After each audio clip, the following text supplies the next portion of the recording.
Well, good evening, everybody, and if that's too loud, just let me know. I don't think they used the microphone the first night, and we had a little bit of issue with the recording and being able to get some sound off of it.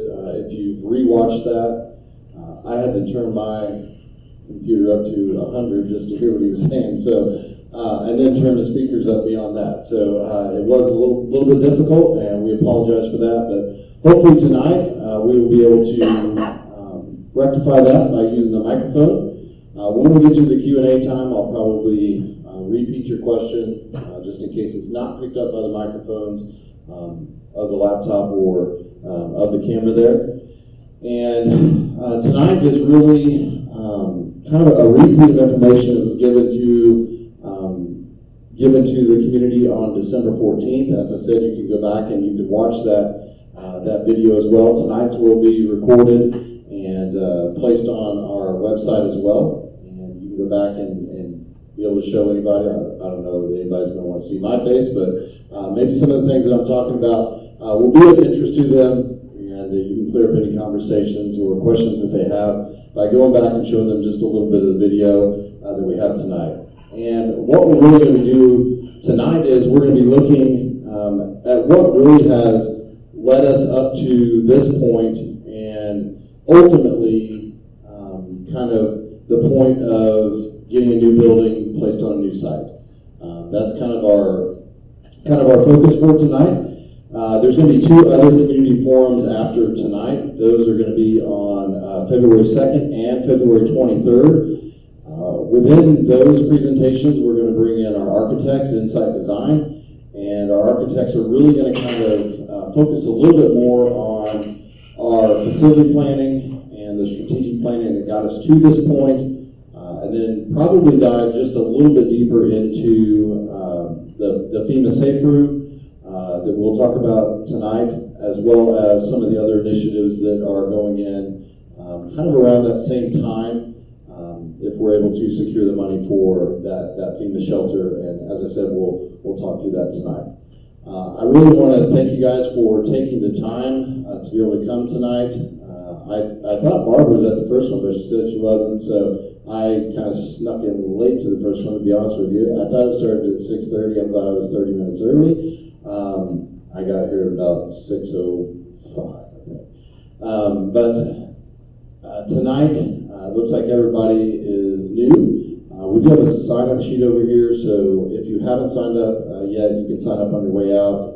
Just gives us an idea of who's here, and if you want to put your email on there too, Tina Brandt will add that to kind of our send-outs, and she'll make sure that you get the information directly and sent right to your email so that you're a little bit better informed about when the next community forums are, what those are going to be about, and different things like that. If there's any changes to that, like there is tonight, I obviously am not Dr. Jared Wheeler.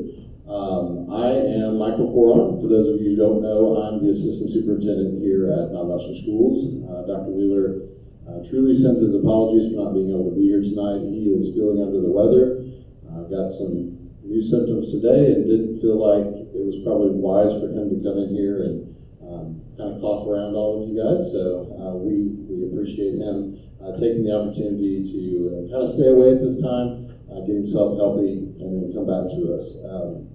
And I'm going to try to do my best to really give this critical and exciting topic my best effort, and hopefully give you some of the background information you need to be informed about our upcoming project that we're going to be doing.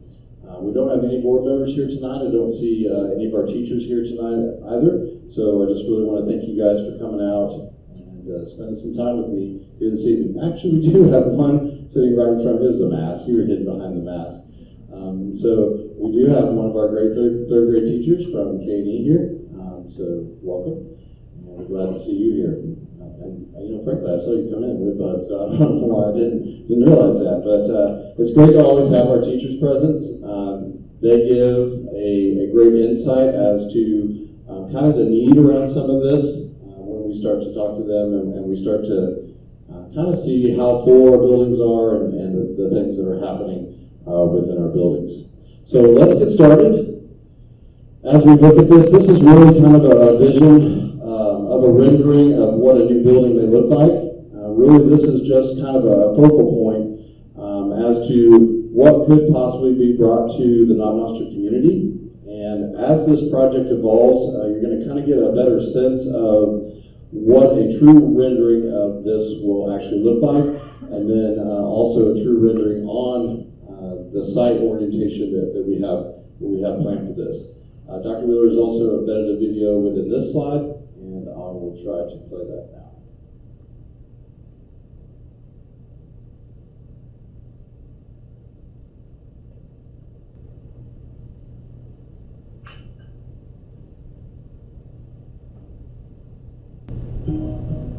So I would just like to thank everyone here at Whiteman for having us. It's an impressive sight to see all these aircraft, and we're very much aware that this just doesn't happen by itself, right? This takes an enormous amount of community. It takes the local structure from the military, and it takes all of you to make this happen. So it's a great time to truly move the needle when it comes to education. And we are so glad to be here to talk about how that has happened here at Knob Noster.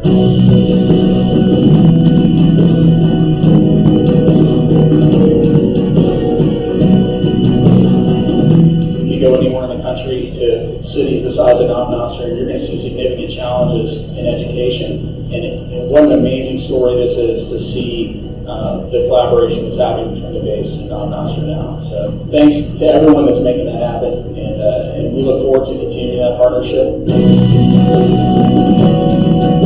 The work is here, you're seeing it. This is an example of a really, really good school, really good district, really taking care of the military kids. We've seen others. We've got to get that word around, because at the end of the day, it's about making the kids' lives work. So it's our hope, as we put our energy and efforts forward, that every time a military-connected child moves from point A to point B, they're always met at a gate by a program like this one here. Our motto is "The robot builds us," and we're really just trying to build up students into better people. And I really think that just with this partnership, it's extremely helpful, and it's just opening up more opportunities for students. The wonderful thing about the Knob Noster School District is that we are a small community, but we are offering really big things. We are in a very unique situation here because we have such a great partnership with the base. We have enjoyed the relationships that we have established here on base, and it has absolutely given us an opportunity to have more support.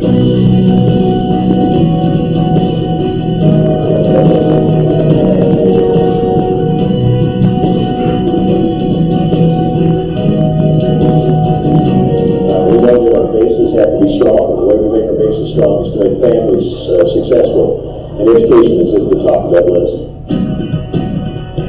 It's our future engineers, it's our future scientists and mathematicians, and we're there to get them from, and then a place where they understand why it's important to have a strong defense.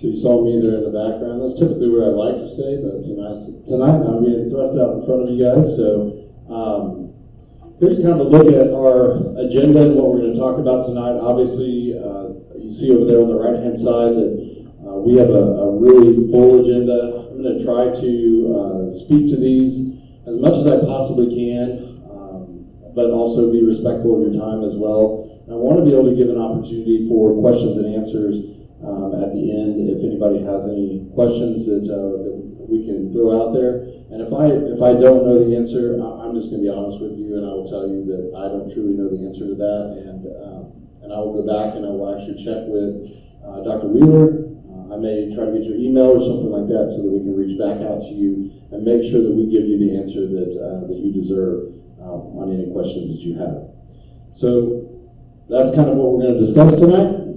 And as we look at that, the first thing we want to do is we want to just kind of jump right into looking at our strategic plan. And this is really kind of our vision for the school district, and it's all on one page just for kind of ease of access. And Tonight we are working on number 5 with some stakeholder engagement. We're hoping that these community forums will truly help you to understand where we're going as a district and what we're trying to do and the work that we're trying to do in front of you and somewhat behind the scenes. And then obviously, ultimately, we are looking at number 3, trying to get that facility in operation put up with a world-class facility that we can place right here in Knob-Noster to be able to match the education that our students are receiving every single day within the classroom from our teachers, our paras, and our instructional coaches that are there within those classes all the time. And at Knob-Noster School District, we say that our mission is student success, and that's for every student every day. We have different missions that we throw out there, and obviously the mission that you see up there on the board is the mission for college and career readiness. And speaking of that, our first point is kind of the current state of the performance of our school district. And we just want to kind of give you some background information about what is going on and what's been happening here in Knob-Noster Public Schools.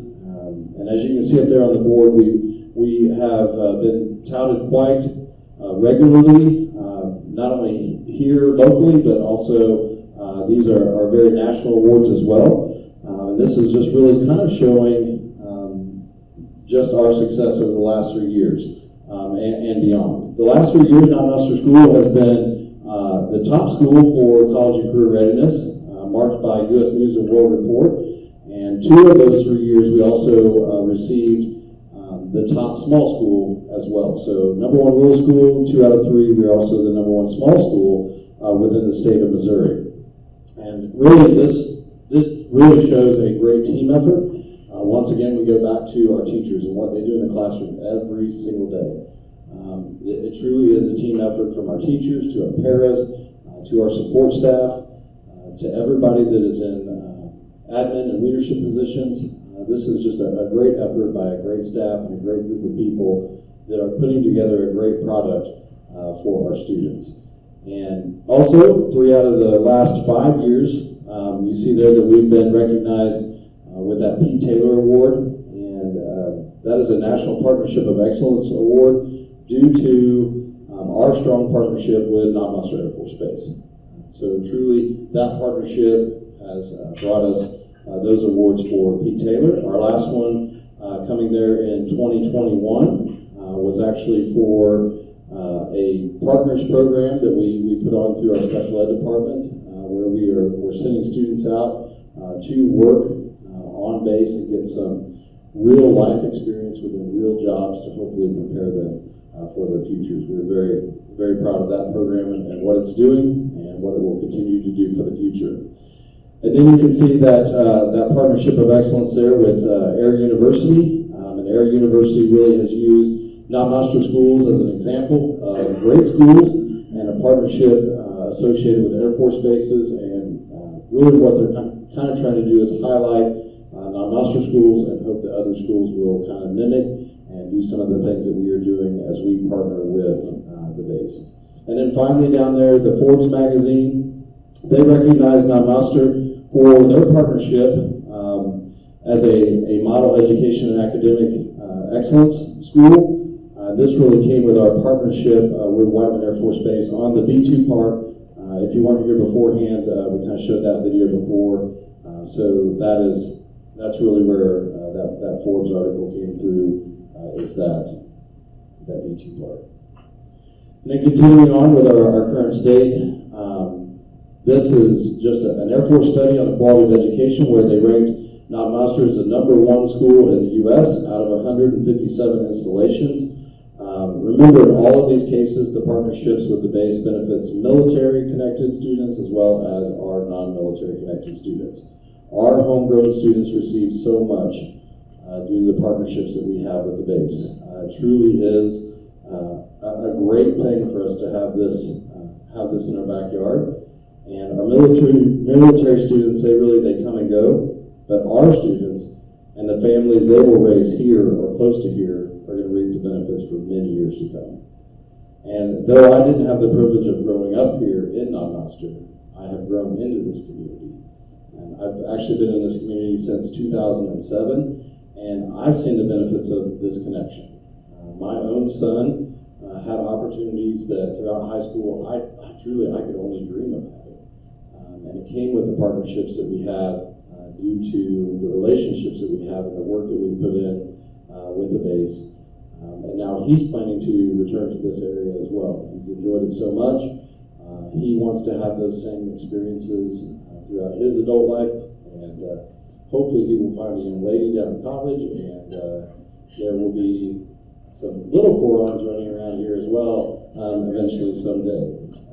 So truly it's been a great partnership, and I've reaped those benefits, he's reaped those benefits, and I know each of your kids and the students that you represent have reaped those benefits as well.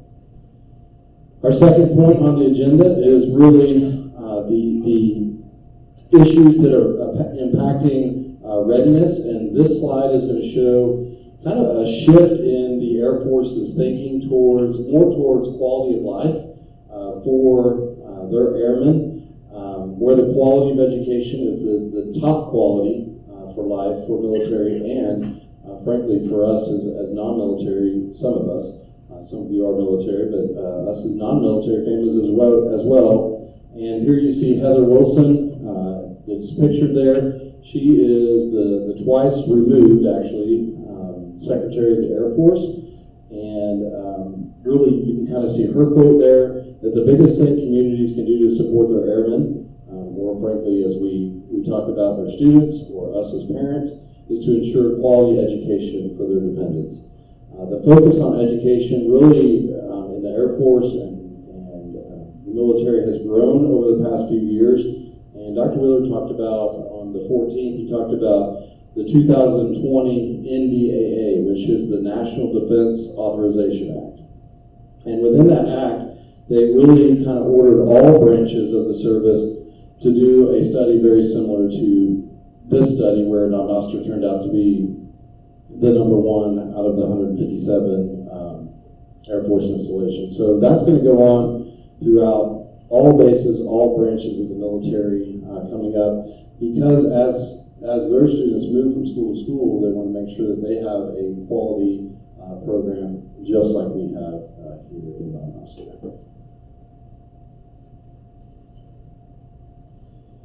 And then kind of continuing on this theme, this is really another slide that is showing the importance of education and the quality of life. Here, as you read up there, kind of in that highlighted area, education is referred to as the number one quality of life issue, and the good schools and access to those good schools is a top priority for families with children. And I think all of us as parents would echo that to the nth degree. And I think we all can agree that whether airmen or Navi, to know that our children are getting the best possible education they can receive is really it really lessens us one less stressor on us, right?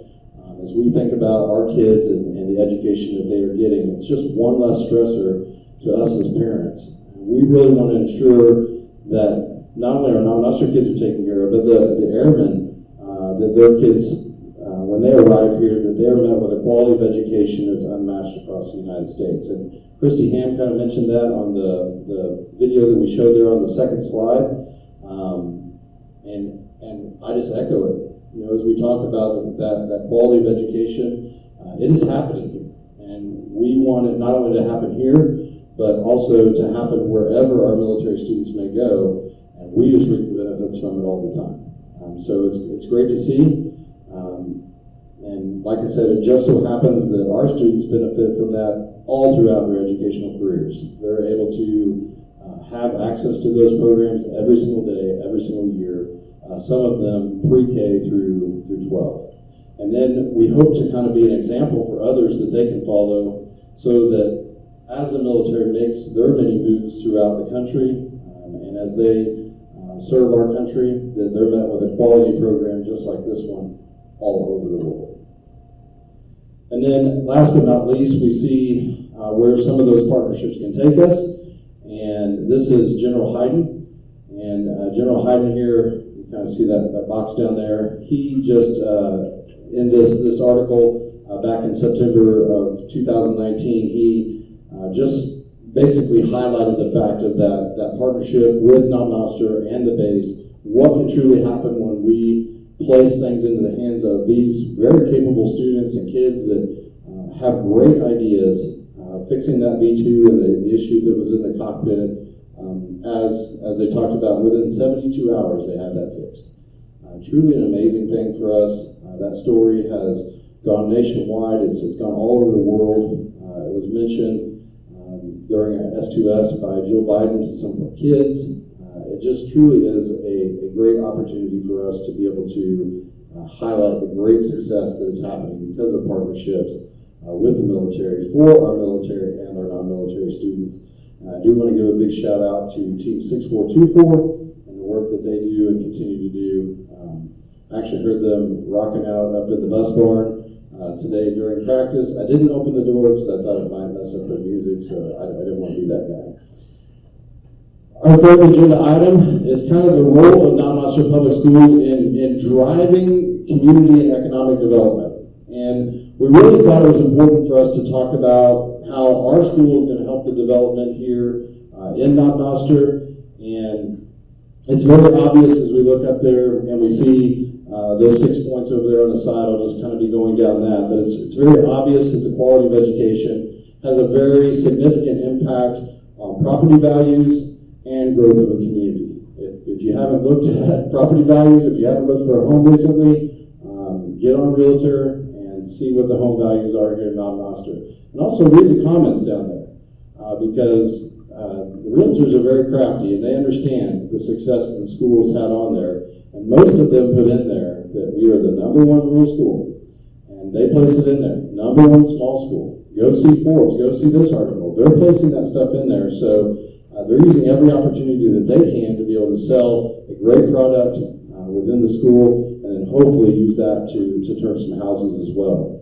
But I see it every single day. I look at Realtor just about every day as I try to find an investment property. I just don't have enough to be able to purchase any of those at this time. So then you can kind of see on there, we're also the largest employer, aside from Whiteman Air Force Base, to provide quality jobs for adults in this area as well.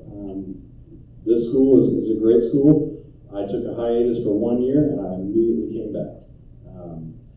And I plan on staying here until I retire, and if they need me for critical shortage, as long as it's not bus driver for Katie,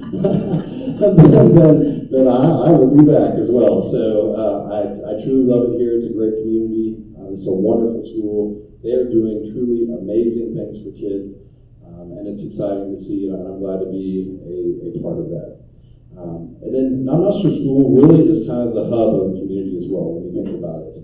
A lot of things center around here. We're going to take an opportunity to kind of look at another school and kind of see the growth and development that happened because of that school going forward with a project very similar to what we're looking at here, and how this truly grew their community and helped them to be able to not only grow the community but also grow the school, housing, businesses, etc. As we look at that. And when we think about this, guys, our neighbors to our west and to our east, they're getting this. They understand this fact. They've put up buildings. They've tried to do that, and though we outperform them on the educational side, they currently are outperforming us on the development side. And the development side, not only with buildings for their school, but in home development and business development, etc. when you think about that. So we really want to kind of change that and start to grow this community, because we know that this is such a better community to be a part of, and we want to be able to share that with others.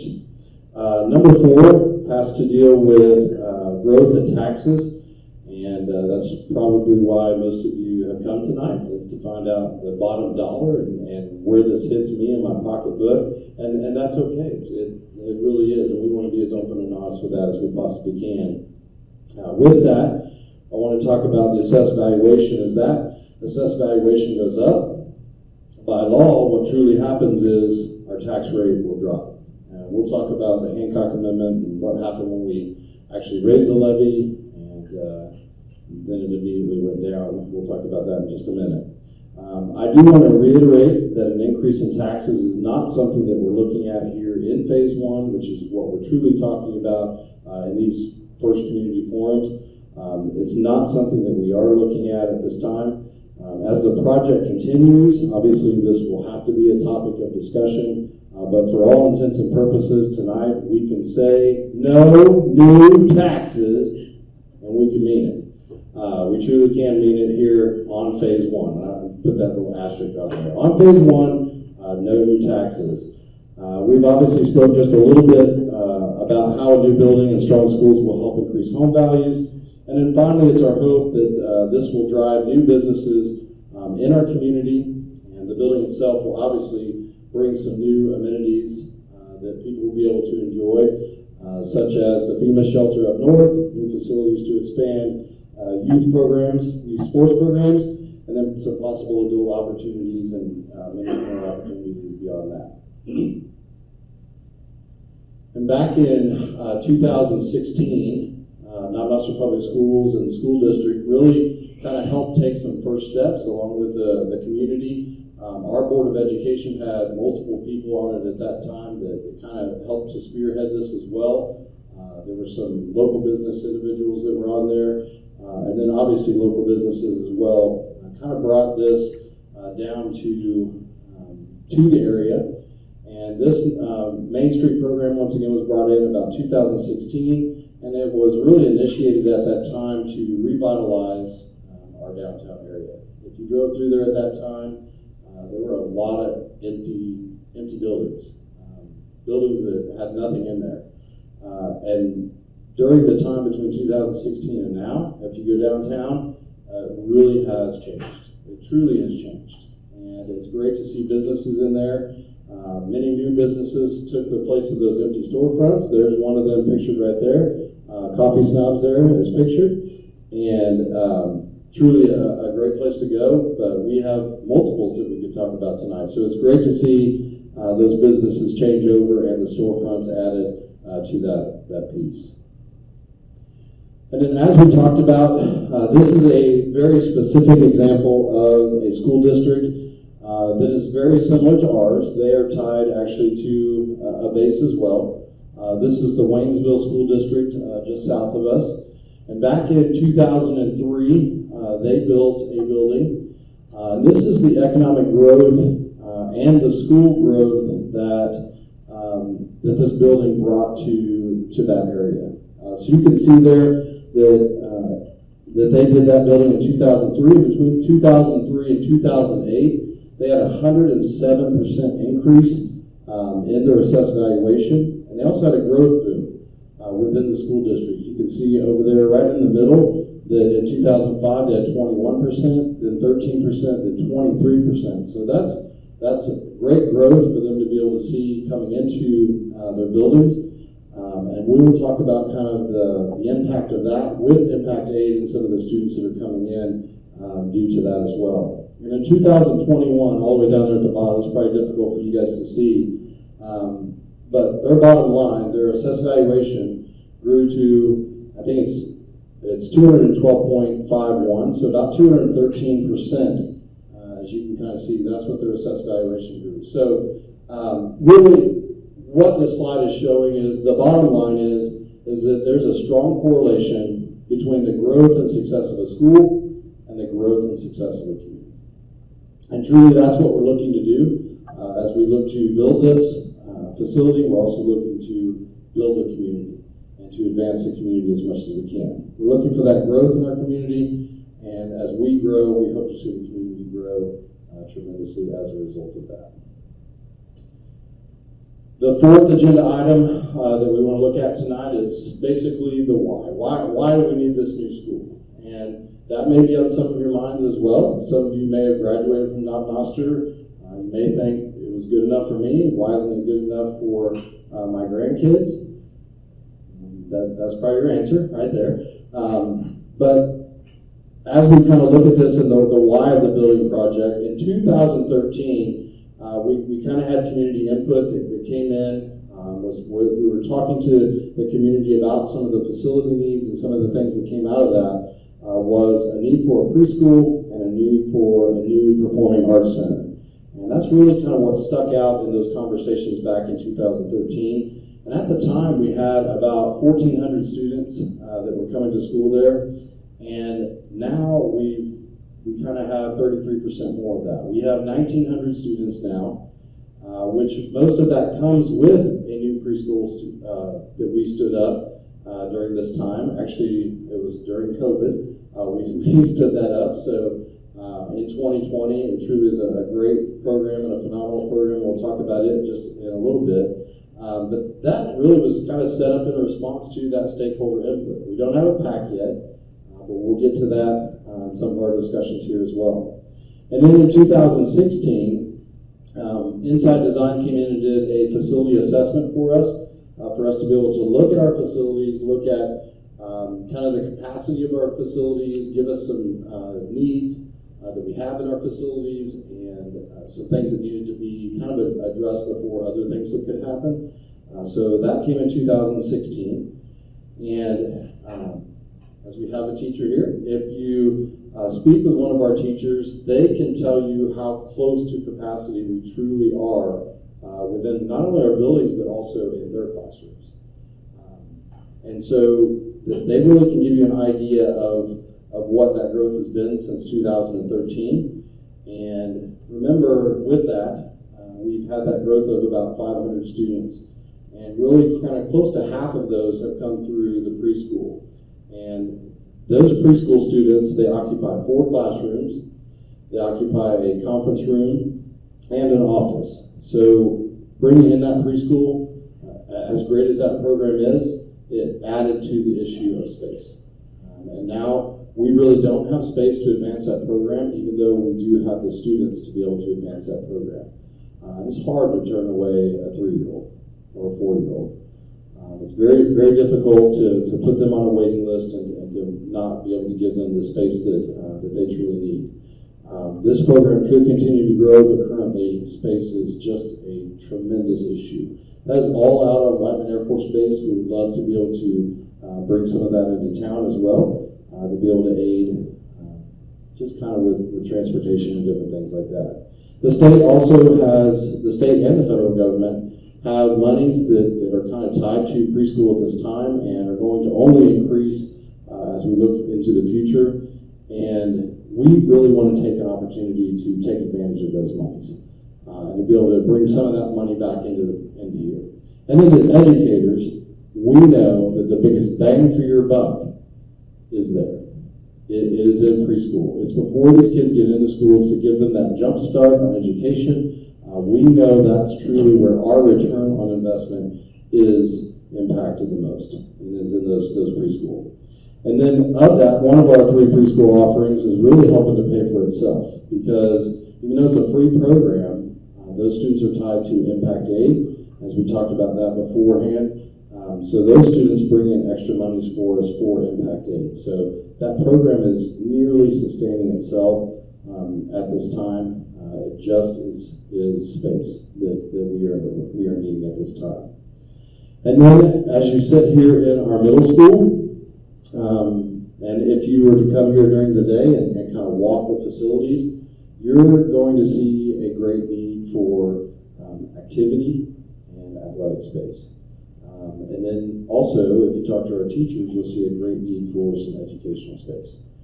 So really, this building is kind of concern to us for those needs, and it's something that we really can address by putting this new facility out there, is that our middle schoolers then would move to our current high school, which would allow them to have more space educationally, activity space, and then athletic space.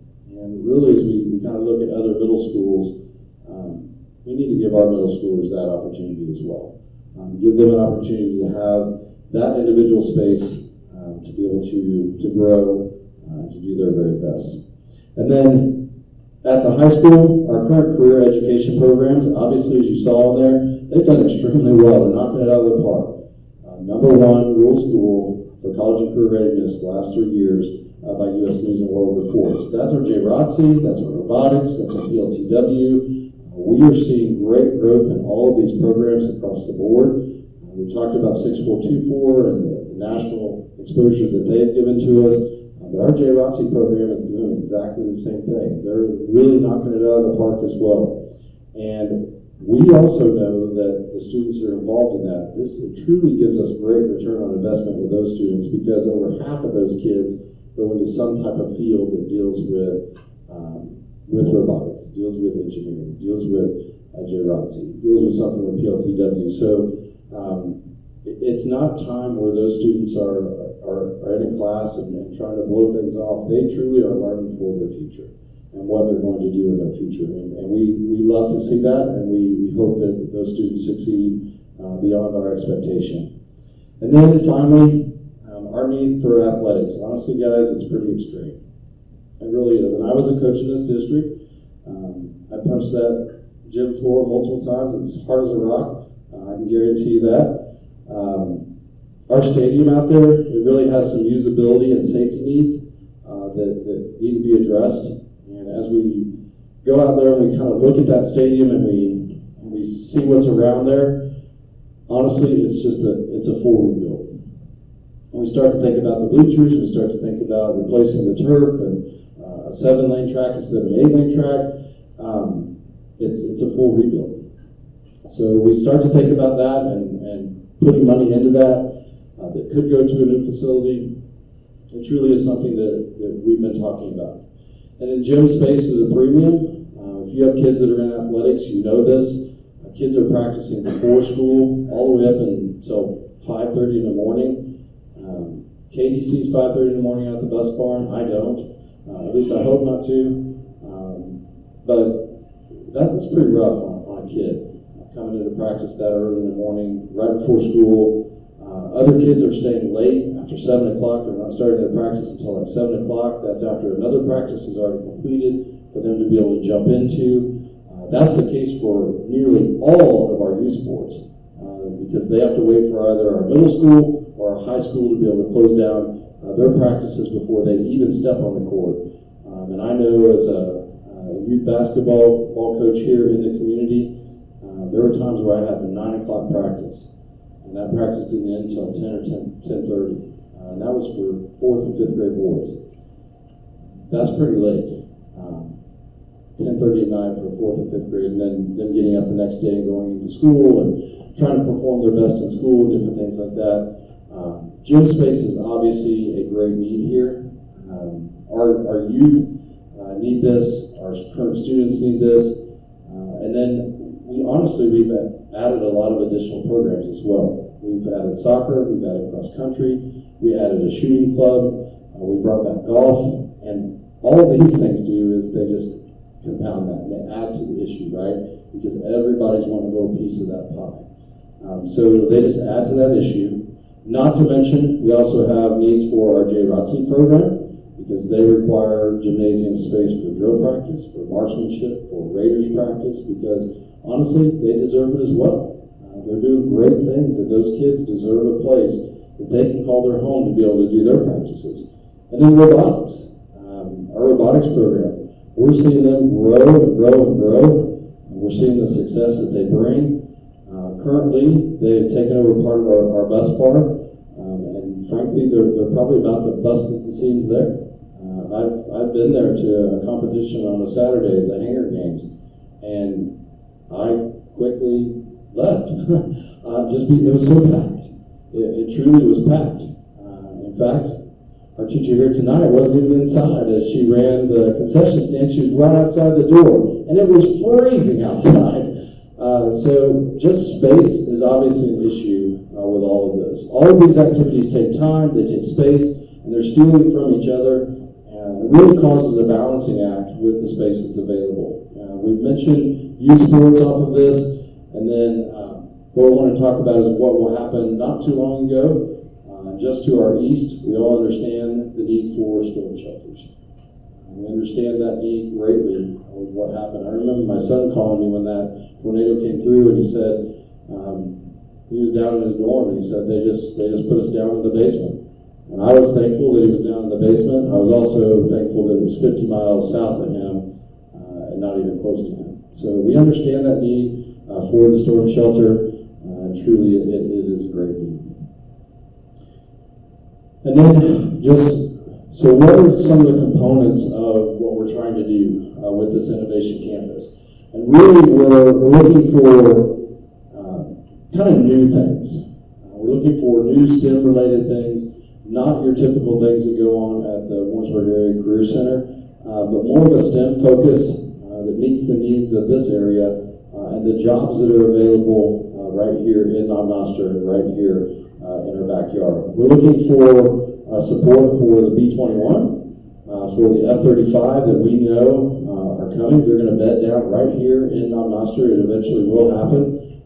And we're looking for and hoping to prepare our students for careers to support those missions and to support the base and hopefully to make great money and have a great life doing so. We're also looking for veterans to continue to learn and hopefully stay in our community, to call it a home because we call it home. And this truly is home to all of us. We love this place and we're hoping that it grows and that veterans will come back here and love it as much as we possibly can. We're looking for private and corporate partnerships in this area to help us to be able to get us grants that we can build this facility and hopefully not only that, but also help to kind of drive our curriculum, and then they come and immediately steal our kids right out of high school, give them a job, let them make $50,000, $60,000, $70,000 right out of high school. Why not? That's truly amazing money. And then we're looking for continued opportunities for AP, as you see up there, number D. When we first started this, we got a $400,000 grant. We had the highest number of AP tests taken in our first few years, and we had the highest number of AP qualifying scores in those first years as well. We were going against a much larger school. We had a little competition going with them, and we totally blew them out of the water with the number of AP tests that we took and the number of AP qualifying scores. It doesn't hurt that we give our kids $100 for passing those tests. That's probably the only reason that my son took it. No, I'm just kidding. He was wanting those opportunities as well for college and hopefully to not have to retake those courses in college. It's been a great thing for him, and he's gone in and done very well. And we kind of spoke about the expansion of preschool. We're also going to speak about them just a little bit later, so I'll put that kind of later. And then we see up there the joint use facilities with Whiteman Air Force Base. Whiteman, the airmen come over, they use our facilities, especially when they were working on their soccer fields and their track and different things like that. They came over here and they used our soccer field, they used our track, they use our gymnasiums, they use our spaces, and we love that. We love the fact that the community comes in and use our spaces, and that the youth come in and they use our spaces. We want to be able to provide those opportunities for them and provide more of those opportunities for them. And the safe room we've spoken about, and we'll talk a little bit more about in the future, but if you go down there to the bottom, that number 4, all the way down at the bottom, I'm sorry, my thing's running out of battery, I'm trying to conserve it. But number 4, the integrated museum down there and the PAC. This is something that it's really outside of the box thinking, and it's to help pay for the Performance Arts Center. It's also not only the day-to-day part of the Performance Arts Center, but also kind of the overall cost of the Performing Arts Center. It's really to bring those initial costs and those day-to-day costs down. And what this will do is it's going to give our students a great opportunity to interact with distinguished guests, dignitaries, and visitors to the area. It also is going to be a tourism piece for people to come in and make Knob-Noster kind of a destination for people that are interested in the history of the Air Force and kind of what's going on. So a great opportunity for our kids, a great opportunity for our community. Our 5th point on our agenda is kind of the current state of affairs here at Knob-Noster, and we're just basically going to follow kind of down that side. I know it's a little bit difficult. I'm not going to push that up very long. A little difficult to read there, but we have 250 staff. We've really increased the number of staff with our advanced degrees.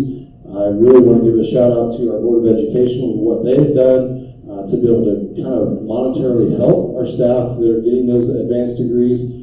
we've seen a great increase in that here over the past few years because of what they've done. And then really Knob Noster has become a destination of choice. Our talent pool and our application pool has really grown these last few years, and it truly is great to see. And if you don't believe me, come into our buildings and just talk to our amazing teachers and just get to know them, because they truly do a wonderful job. We continue to provide there, number 2, we continue to provide in-house transportation, and our great transportation secretary is here tonight. Katie does a wonderful job over there, and you guys know that having that relationship with the men and women that drive our kids in every day, it's truly a great thing. I share in those responsibilities sometimes. I drove today, and I was on my favorite route of all time, and just love it. I love to have those kids, and I typically don't make their day in the morning because I don't like to drive that early. But I make their evening, and I send them off with a smile on their face, hopefully. And then we continue to provide in-house maintenance. We also, as a board, they brought our food service in-house. They took that from OPA and brought it in-house, and that has been a great turnaround and a great success story as of late. The last few years, honestly, we've operated in the black for only the 3rd time in my entire career here. So, and not just a little bit in the last 2 years. We've operated quite a bit in the black the last few years. Obviously, some of the COVID monies and stuff advanced that, but our food service does a great job. And really, these are great non-certified jobs for adults in this area. And like I said before, if you don't believe me, come in and see those individuals. They are phenomenal. They're amazing, and they're really the backbone of our school. We just saw last week Sedalia having to shut down because they didn't have enough bus drivers. They had to be out of a day of school, and we're blessed to be able to have those individuals here in our school, bringing our kids every single day. And then as we look at point 3, our finances continue to grow. Back in 2016, they were $9.7 million. As to date, they're $22.6 million. And it's not that we're kind of hoarding money or anything during this time.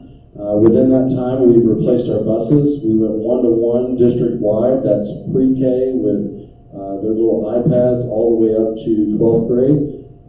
Back in 2007, we started 1-to-1 just in our high school. But now it's all the way down to even our preschool kids. They all have devices. That truly helped us when we had to shut down for COVID there in 2020, for all of our students to be able to have those devices and have access to them at home. We see the benefits of them in the classroom every single day as well. And really, this increase in our finances has been done through partnerships we've made. We've seen an increase in our impact aid, and the number of students that we were able to offer and get that money from. And then we've done some selective pausing on some facility needs that we talked about from that 2016 study that Insight Design did. We really kind of hit pause on that because we didn't just want to fix a today problem, we wanted to fix a problem 10 to 20 years from now. And we wanted to truly give Knob Noster something that was going to be special. Just adding a classroom to a building, it may fix the problem today, but then 5 years from now you're running into that same issue. 2 years from now you're running into that same issue. So we wanted to be able to kind of see the long-term needs of the districts. And then we spoke about, number 4, we spoke about the academics that are there. And then number 5, kind of the extracurriculars. You can see our ads to the district, and we talked about soccer, cross country, the shooting club, robotics, JROTC Raiders, Cyber Patriot. All of these are ads to the district that take time and they take space. They're great programs and they're doing phenomenal things, but it just puts more and more of a strain on our facilities. We've spoken about our partnerships with the base, so I'll move on from that. And then number 8 there, that stable governance. Our Board of Education has been very steady. And I think if you kind of look at the surrounding districts and the surrounding area, and frankly, the surrounding states and what's going on, they truly have had a common sense approach to what is happening right now. And it's just refreshing. It's nice to see, and they truly have done a nice job in tackling a very, very difficult problem here with COVID. And then the last thing there, number 9, is the return on investment. And we kind of want to look at this return on investment, and we will talk about our taxes, and our taxes being kind of the lowest in the region.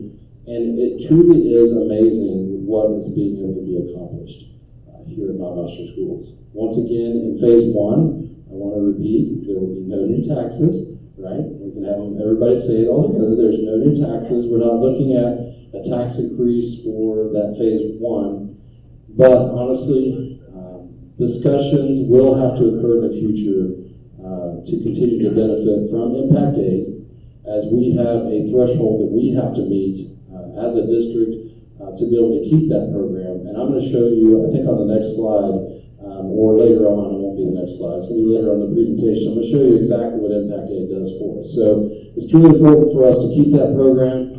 And then, as well as when we expand from phase 1, obviously there's going to have to be a discussion about taxes as well, what that will mean for a full high school building as we press forward into the future.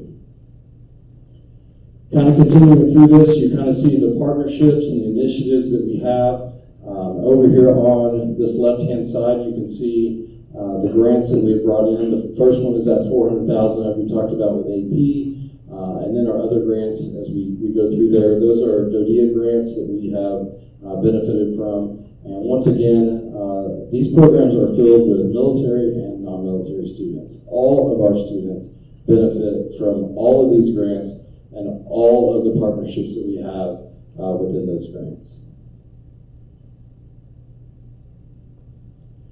This slide is repeated. It basically is just there to show you that continued return on investment that we are getting because of the grants that we have and the partnerships that we have. And now for the reason some of you are here, right? What does this mean for me? What is the bottom line? What is it going to do to my local taxes? Well, before we get into that, 7 out of 10 of our students are military affiliated. With that, it means that much of our funding comes from the federal side of things. That's very different than 99% of the schools in the country. Most of their funding comes from the state, comes from monies that come from taxes from students. Ours kind of is on the other side, where the federal side of things is greater due to Whiteman Air Force Base being in our backyard. We'll talk a little bit about that in just a minute. But in 2013, our community voted to raise our levy from $275 to $350. You can see that on number 3. That was in 2013. After that, and almost immediately after that, a pipeline was put through our district. Now what that did is that it did number 4. It caused the Hancock Amendment, caused that to immediately be pushed down, our tax levy to be pushed down to $316. Because monies were coming in from those pipelines and the assessed evaluation went up, just like assessed evaluation went up, just like we talked about at the beginning, it lowered the taxes down to $316. Over the last 3 to 4 years, this has slowly risen back up to that $350, and we currently set at $348. And then, as we said, number 6, once again, with phase 1, no new tax initiatives that are coming through on phase 1. On phase 2, overall, when we think about the project, obviously we're going to have to come to the voters to be able to talk to them about their taxes and about what is going on. I also want you to remember back in 2013, I was actually in the district, and that 2013 75-cent tax levy raise was touted as a 10-year fix, right? That 2013 initiative was to save Impact Aid. It was so that we could keep that program and continue to benefit from that program. And it's worked. It truly has. It has worked. I will tell you that next year, it's 10 years. It's 10 years. So what we did back there in 2013 truly has gotten us to this point here in 2020. Left it on, hopefully it doesn't die. Now a little bit about Impact Aid. Impact Aid is a program that's been around since somewhere in the 1950s. Much unlike everything else, it really truly receives bipartisan support from both sides of the aisle. It's something that both sides truly look at supporting. We had a little scare, I think 2 years ago or a year ago, but truly it has great support. And when I say little scare, I mean it was a poof, and then it was gone, because it truly went through with no questions asked. And honestly, guys, this, as you can see, is an absolute lifeline for our district. It truly is an amazing revenue fund that helps support multiple programs and multiple students in our community. We're about one of 24 or so schools that are classified as highly impacted, and that's based on the percentage of students that you have that are military connected. As we talked about before, 7 out of 10, so about 70% of our students are connected somehow to the base. Doesn't mean they necessarily live on base, but they may have parents that work in civil service. We get to count our teachers that work on there that actually have kids on base as well that are attending Whiteman Elementary as well. So some of those are students in that category as well. But as you can see up there, the Air Force Base and the loss of local taxes, what that would mean for students, it would just truly impact us. But the Impact Aid is there because we don't receive taxes from the houses that are on base, so we get Impact Aid for the students that live on base to be able to help supplement that. Those are the students that live on base actually give us the highest percentage of our Impact Aid money. The students that live off base and are military connected, that percentage drops significantly. So we definitely make more on the students that are on base than the students that are off base, but there's still a monetary impact for the students that are off base that are military connected as well through Impact Aid. And as you can see up there, our Impact Aid is about 3 times what our local taxes are when it comes to the revenues that they bring in. And it's critical for us to keep this program in the community. So whether we come to you for a tax levy increase for a new project, or we come to you, let's wait about 4 hours. Or we come to you and saying that we need to raise this levy like we did in 2013 to save this program. This is why we're saying that. Because without this funding, it truly would be a detriment to our students and to our school district. And as we think about our local taxes, we've come up with a cohort of districts for you to be able to see. This really is kind of our MRBC as well as some local districts that are around us. And as you look at these tax rates on the screen, you kind of can see our neighbors over to the west of us over here at 527, and our neighbors to the east of us, I've lost them, there they are over there at 401. And then you can see Knob Noster, as we talked about, our tax levy down there at 348. And that 348 is still 2 cents lower than the 2013 350 that was voted on at that time. And once again, that increase was supposed to last 10 years, and we're coming up on that. So we're about $1 lower than the region. That's kind of where we hang. It's a little bit more than that. But with Impact Aid supplementing, we've actually been very successful with being able to keep this. But this is something that we still have to continue to watch. Not only do we watch it due to the fact of the project that we're getting ready to do, but also on the Impact Aid side. Because as a district, we have to do our part, and we have to meet a certain threshold to be able to keep that impact aid. If you ask later, I don't know the percentage of that. I don't deal on that side of things. That's Dr. Wheeler. Great question for him. You can email him all day long and ask him that question. But like I said, we're about $1 lower. And guys, this is truly something that I don't want to rush through this. If you guys have questions about this, what it's going to mean for you, please reach out to us. Go on the website. This is posted on the website for you to be able to see.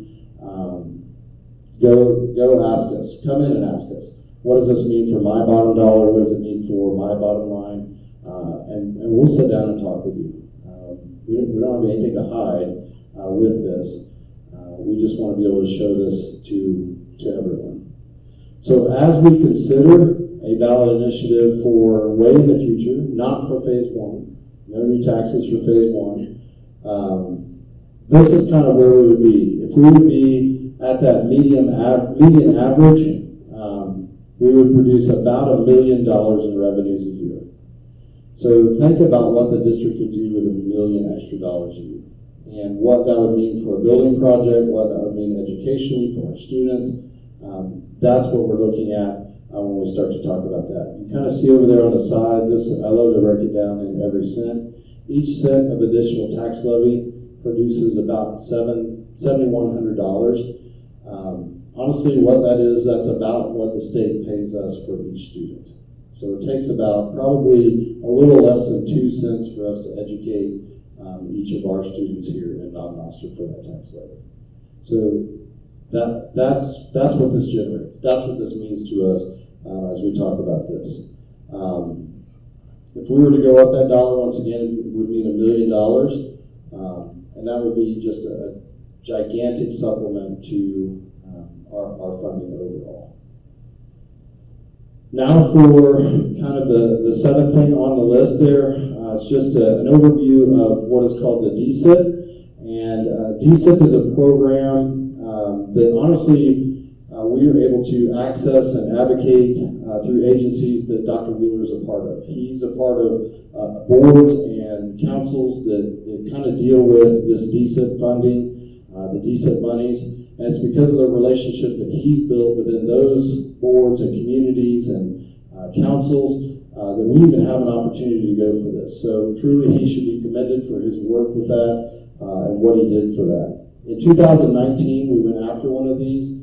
There was a $50 million budget line. We were asking for $25 million for the building for the project. We know it was a huge ask for us to be able to do that. But they told us to go ahead and go for it. So we did. We went for the $25 million. We didn't get it, obviously. That's why we're standing here today. We did not get that. And then we didn't file for it the next year because honestly, it changed. The grant changed. It was going after something else. We're hoping that this year we'll go back to kind of building needs and different things like that so that we can resubmit for this grant this year. We're very hopeful that what we learned and the experiences that we got from the first time that we filed, that we'll be able to bring in some monies to be able to help supplement a phase 2 with this new project as well. We also are looking at, as you see there, number 3, we're looking at monies from the infrastructure bill that was just passed. And guys, what we want to say here is we're not trying to play politics.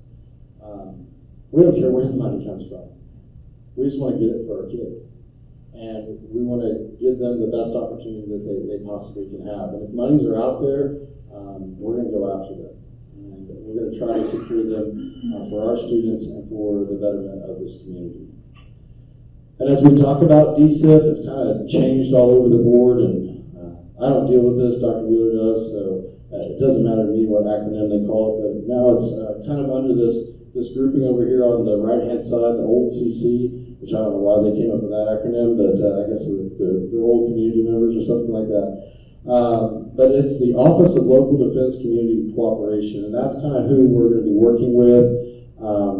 And we're going to continue to try to build relationships with any group that this changes to be able to try to secure some funding for our students and to get some grants to be able to come in for the second round of funding.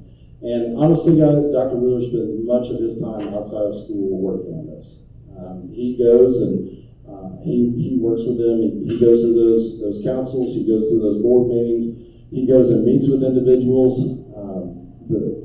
The letters that we're going to show you here in a minute about support for this program, it's because of the work that he's done outside of that, and truly, it's been amazing to watch him work and to try to secure funding for this program. He really is out there trying to help as much as he can for the federal government to do a large part of what we're trying to do here. So once again, he's to be commended for that, what he's already done, and for what we are sure he's going to get accomplished with this.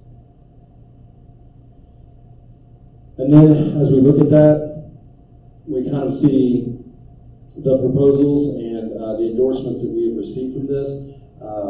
This project has really received broad support across the board due to the efforts that Dr. Wheeler has put in within those councils and the relationships that he's built. And we're sure that the individuals you see here will continue to support this project going forward. And as I talked about those letters of support that he went out to garner for this project, this one here is from Mike Parsons, and then the second one here is from Senator Roy Blunt. If you don't know, Senator Blunt is planning to retire this year as well, but we know that we have his full support and the support of his office as he is going out the door as well. And then, so what is our current progress towards the plan? What have we been doing? We're going to talk about kind of the no action piece that I spoke of with that facilities plan from 2016, which was really strategic on our part to not do something that's just going to be a Band-Aid, but do something that was truly going to help the district for the future. We've spoken about many of those, but really what we want to kind of focus on there is number 4, and number 3 right above that, the acquisition of the new site. And the board is close to purchasing a new property. I know that's probably not new news to many of you, as we are in a small community, but they are close to getting that new property, and we're hopeful that will be done here very, very quickly. And then we're looking at number 4 there.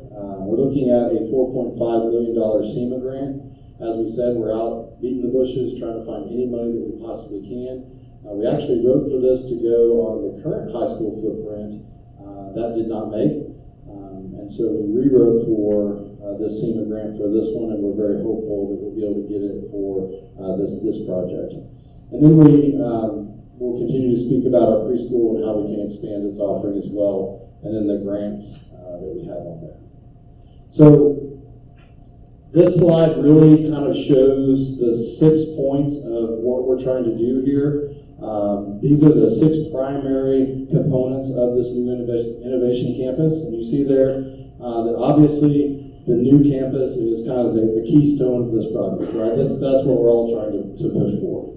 We're trying to get to that new campus. But also those new shared activity spaces with Whiteman and for our youth, STEM advancement for our veterans and our students, that SEMA shelter that we talked about, the museum piece that's tied to the Performance Arts Center, and then enhancing and advancing our preschool program, which is what we're going to talk about next. We were able to get this in 2020, right when COVID hit. We were writing a grant, pushed it through. We actually had a kind of a grant kickoff thing right here in Noster with multiple states and multiple communities coming together. We met out at Simple Blessings. We had a great time, and then the next week, the wheels fell off the bus, right? And we were in spring break, and immediately everything shut down. It was right after that next week. We had already written for this grant. They pushed forward with it. We were able to get $1 million through the DODEA grant. And what we did with that, we started 3 sections of preschool that very first year out of Whiteman Elementary. And we were able to add another section this year. So those 4 classrooms. And we are out of space. Like I talked about, 4 classrooms, a conference room, and an office, not to mention the closet space that I'm sure they're stealing out there as well. And really, the space is the only thing hindering the growth of this program. We could grow this program at least another classroom, possibly 2 more classrooms, if we had the space to be able to do that. And once again, this program itself literally almost sustains itself through the increase in impact aid that we are receiving for those 3-year-olds and 4-year-olds. And then we know as educators, once again, this is where we get our bang for our buck. We want to support that early learning as much as we possibly can. And I'll tell you guys, I've been in education for over years, and this is my greatest accomplishment. It is the thing that I love the most about what I've been able to accomplish in education. It truly is. This is a great program. It is going to do phenomenal things for this district for many, many years to come. I hope forever. It truly is outstanding. And I want to see it grow, and I want to see it do the best that it can. We're very proud to be able to accomplish this, and we look forward to what it does. And we would be amiss if we didn't thank our DoDEA partners for what they did to be able to help us to get that.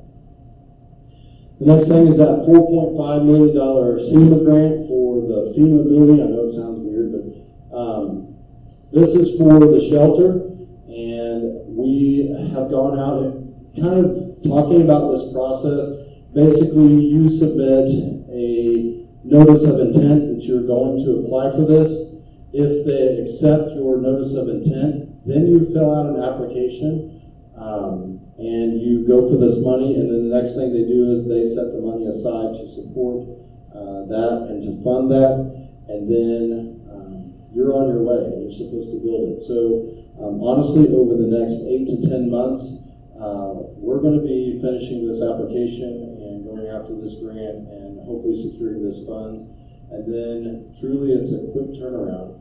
We hope to be breaking ground sometime in the fall of next year. So really a quick turnaround for a great project.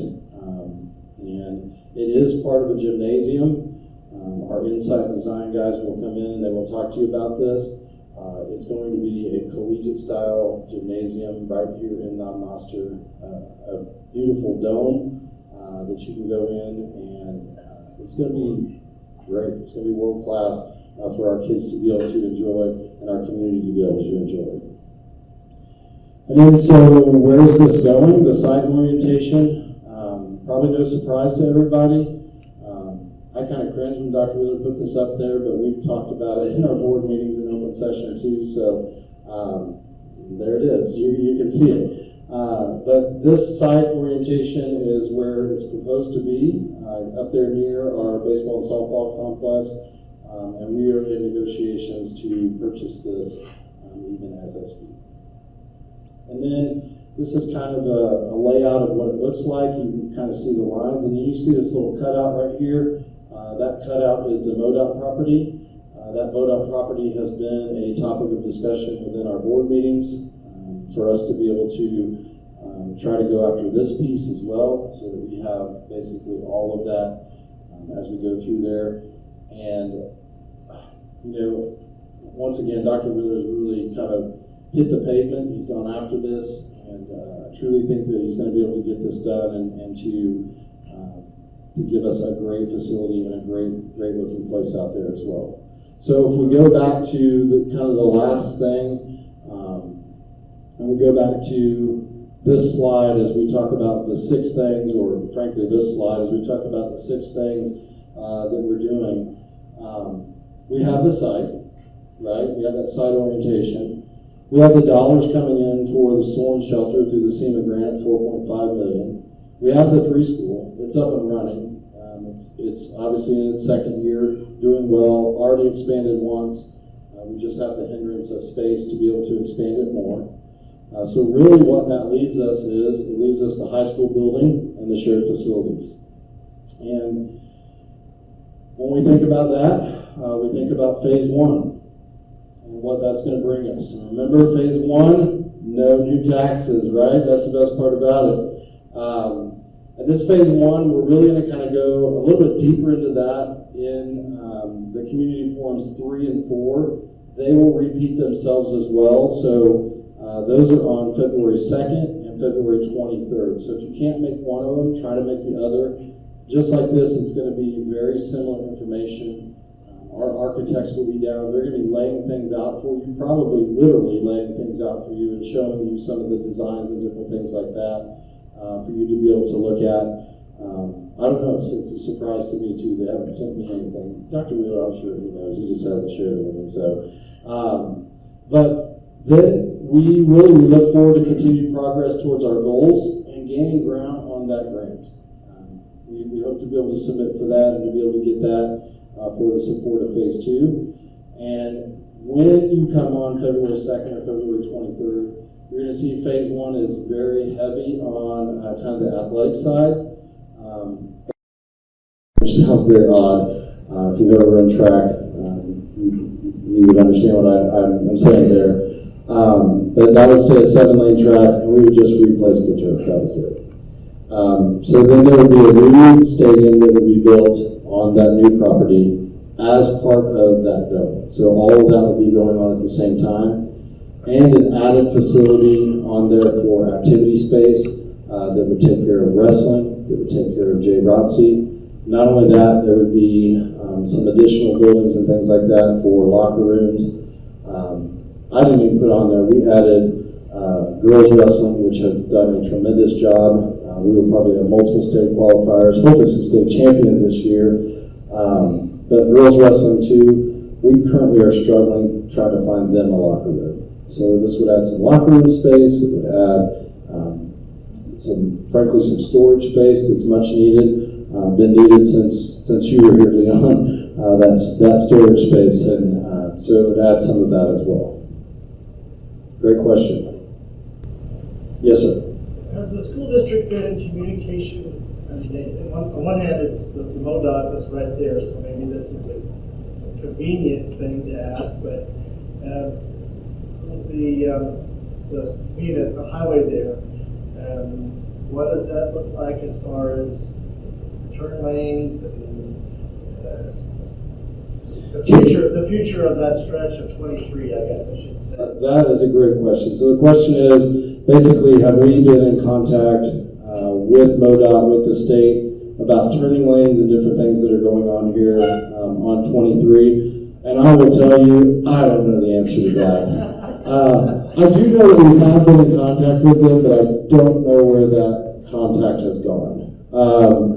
If you have ever taken this exit right here and tried to turn right, coming off of there and head towards the state park or something, it's brutal, right? You just sit there forever.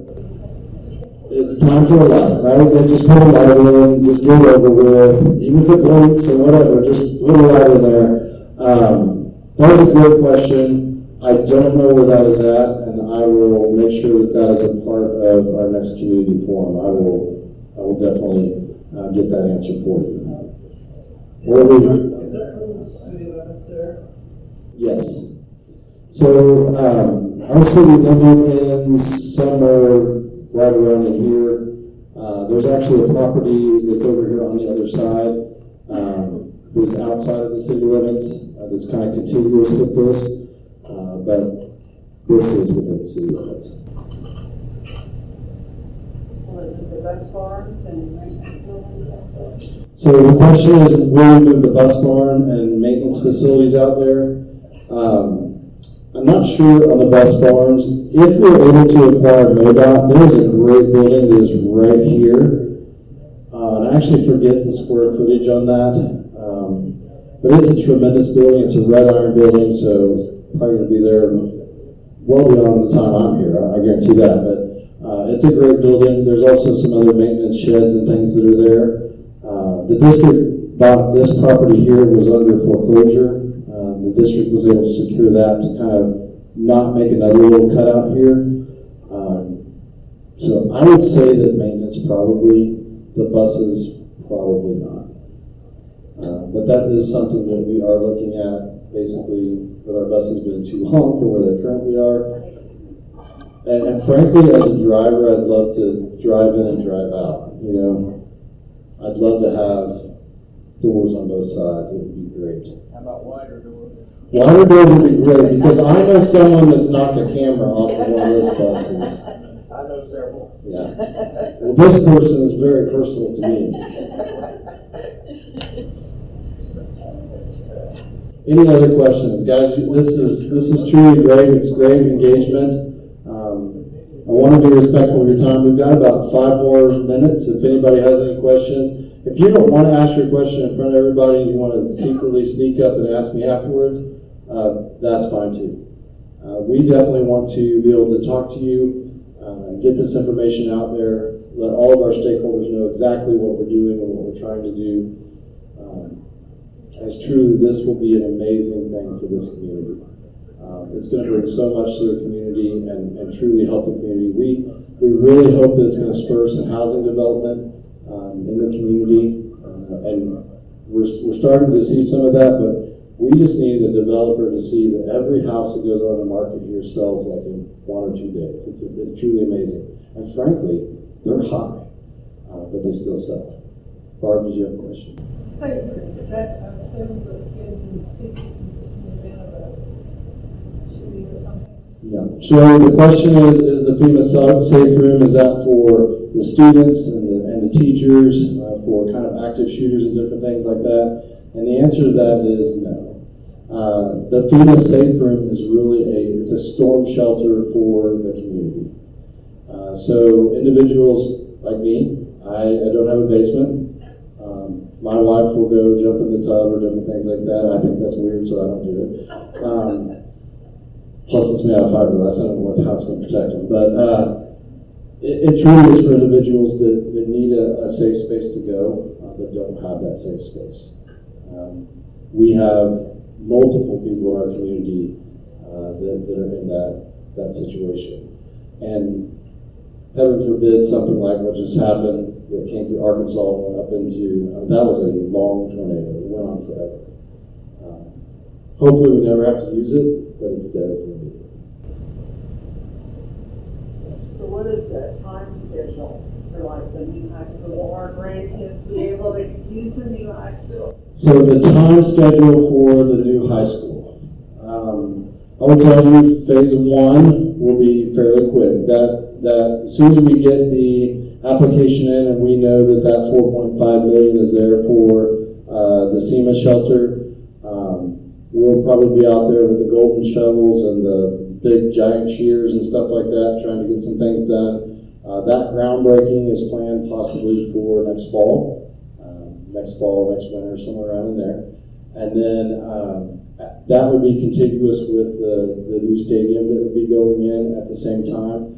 And the remaining aspect of it, kind of that phase 2 part of it, that is a great thing for you to come on February 2nd and February 23rd, because I don't know the answer to that, and I will tell you that the true answer to that is when we know that we have that funding.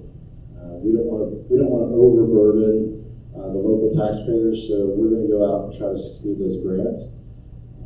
If we know that we have that funding, it's going to happen pretty quickly. If we don't know that we have that funding, it's going to have to wait a little bit. So that's kind of the political answer, I guess you would say. Honestly, it's not the political answer, it's just a true answer. So it's not a political answer, it's the opposite of that. Any other questions? All right, guys. Well, thank you so much for coming out. I truly appreciate it. I will put a plug in. Please come out to those community forums either on February 2nd or the 23rd. There are alternative dates on there. If you get onto our website, you'll be able to see those those alternative dates. If there's snow or different things like that. I thought Dr. Wheeler might move this one, but he pushed me out there and let me go. So. And I'm really glad that I've been able to present this to you as well, because it truly shows you this isn't just Dr. Wheeler or a board or anything like that trying to push this. This is just a great thing for our community. I'm part of this community, and I wouldn't say that if I didn't truly believe it. So hopefully we have all of your support. And if we don't have your support, please come and talk to us. If you know somebody that is totally against this, and doesn't like what we're talking about, or that you've heard the rumor mill about the extreme taxes that are going to come in, or whatever it may be, just have them come and talk to us. I'm some sort of a personal guy. I'm actually really personal guy. I'll probably sit in there and sit back and just listen and you'll talk. But truly, we do want to talk to everybody, especially if they have an issue with it. And if you guys have questions about what it's truly going to do about your taxes, he punches in on his phone so fast and he can tell you what that means for $100,000 per household and different things like that. So he can almost break it down for you to the penny and let you know exactly what it costs. So please feel free to come in. Check our website out too. Tina does an amazing job about getting information out about the forums, and then also the follow-up for the forums as well. So truly check that out. Some of the questions probably can be answered on there, especially if they're wondering what the differences are in taxes in the region and different things like that. If there are no more questions, and you didn't sign up, please come and sign up, sign our sign-in sheet so that we know that you attended here, unless you want to be totally anonymous or something like that.